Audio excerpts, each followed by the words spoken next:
All right, everyone, welcome back to Immediate Movie Reactions. I'm here after just seeing The Flash. Flash, 100-yard dash. And this is going to be a quick one because it's dark, as you can see, and I got some things to do. So anyway, where do I start with this movie? How about the fact that I thought this was going to be awful? I thought this was going to be absolutely dreadful. The previews, to me, looked terrible. I want a superhero movie, especially a premiere superhero movie, a movie about one of the triad, one of the three biggest characters in a comic universe, in a mythos, and the first real movie about that character. I thought if it's going to be about all these other Batman and Supergirl and everything else, then it's going to fail. However, didn't realize it was written by John Francis Daley and John Goldstein. Had I known that, who also wrote the recent D&D movie, I may have had higher expectations for it. But I think going into it, I had the right level of suspicion. And here's the thing. I enjoyed large portions of this movie. I think it's a little bit long. It seems to be a common theme lately. Maybe I just don't have the patience to sit through a lot of these movies anymore. Ezra Miller, I know that they've got some things going on. Actually, right now I think are in jail, which delayed this movie getting finished or getting made or coming out or whatever, because it's kind of been in this sort of production limbo for a while. Another reason why I thought maybe this just was gonna fall apart. However, overall it was solid. This was a decent movie. There were some moments that were really funny. Ezra Miller, I think they do an excellent job of playing, if you've seen the previews, you know that there's two Barry Allens. One Barry Allen is the hero that we quote unquote know. I say no because it's only been one movie that we saw them in, and the other one is sort of the goofy stoner looking to become a hero or learning to become a hero or whatever. And here's my thing. I think that God, there's a couple things I hate in stories, I hate in movies, I hate in TV. I hate time travel. I hate body switching, and I'm getting really fucking sick of the multiverse. Like, enough already. There's actually quite a bit in this movie where you're watching. There's towards the end, and spoiler, toward the end, you see all these kind of multiple universes. And it's where it's the Infinity Stones. I mean, not quite. There's a lot of callbacks to other DC properties. I don't want to give too much away, but that's fun to see. Like I said, Ezra Miller, they are definitely the best part of this movie, aside from Michael Keaton, who does kick ass still as Batman. Maybe my favorite, even though I think the one Batman who is, in my opinion, right now the best Batman, Robert Pattinson, there were no references at all to that in this, even though there's some really crazy things that do pop up and we do see.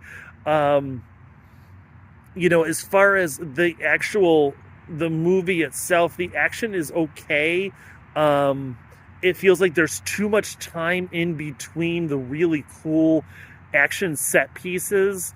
As Barry Allen has gone from, I guess, our universe, has gone back in time. He figures out he can go back in time to try and save his mom. And of course, everything goes wrong. And there's a really funny bit about Back to the Future, of course, because again, we already did a Back to the Future joke in Avengers, Infinity War, and Endgame.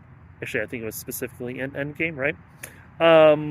But yeah, they kind of pull a lot of things. But, again, this movie was written a little while ago. It's been in production for a while, so maybe we can forgive them that.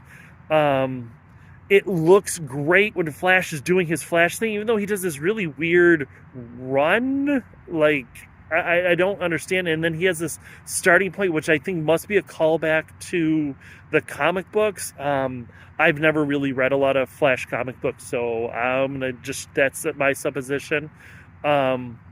So, the thing is, though, when he is in these Flash scenes and he's doing his, Speed Force, that looks kind of cool. The graphics around them. However, there's all these ancillary people. There's NPCs. There's the people he's trying to save, and they look terrible. They look like PlayStation 3 graphics. I mean, this is it's really bad. At this point, there's like, it looks like there's dancing babies in this movie. I don't get it. And as he's going back, and he gets into this sort of universe where he can pick his jumping off point into the next timeline, and it all gets very messy. But in there, he sees the multiple possibilities, and it's just it's terrible looking. General Zod is in this. Michael Shannon's back. He's got a couple lines. I mean, 2 or 3, 5 or 10, not a lot.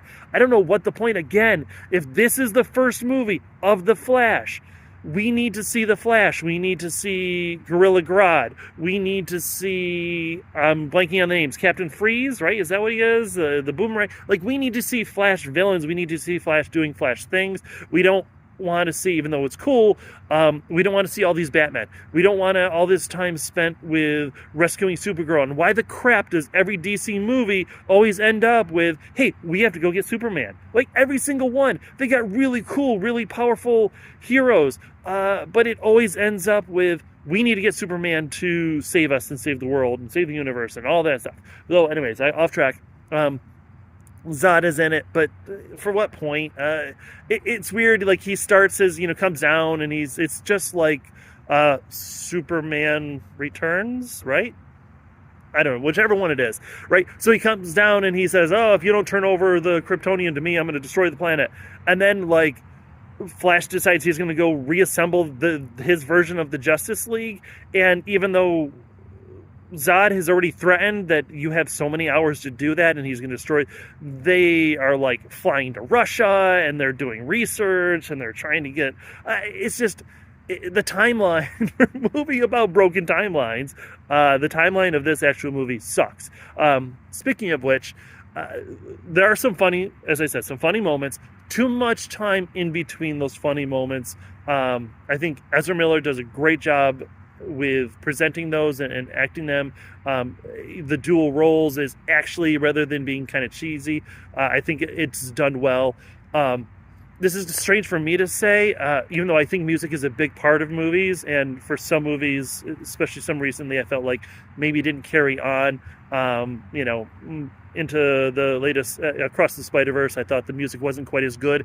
But anyways, in this, I wanted more fun music, more fun battle music, sort of like a Guardians of the Galaxy. There's too much time in between that happening.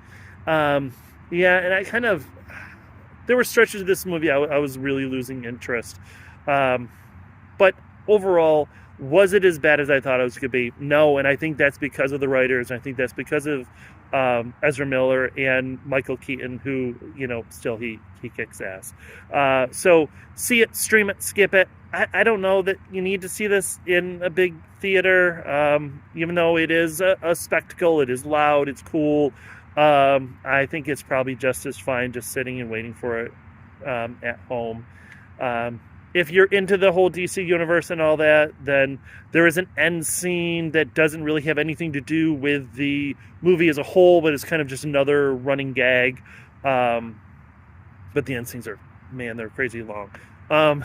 So anyway, if you see it, please let me know, comment below. I appreciate everyone, like, share, subscribe, do all that good YouTube stuff. And look at this here. I ended up going almost 10 minutes anyway. So yeah. See this movie or stream this movie when it comes. If you want to go see it, go see it. And I will see everyone after the next movie.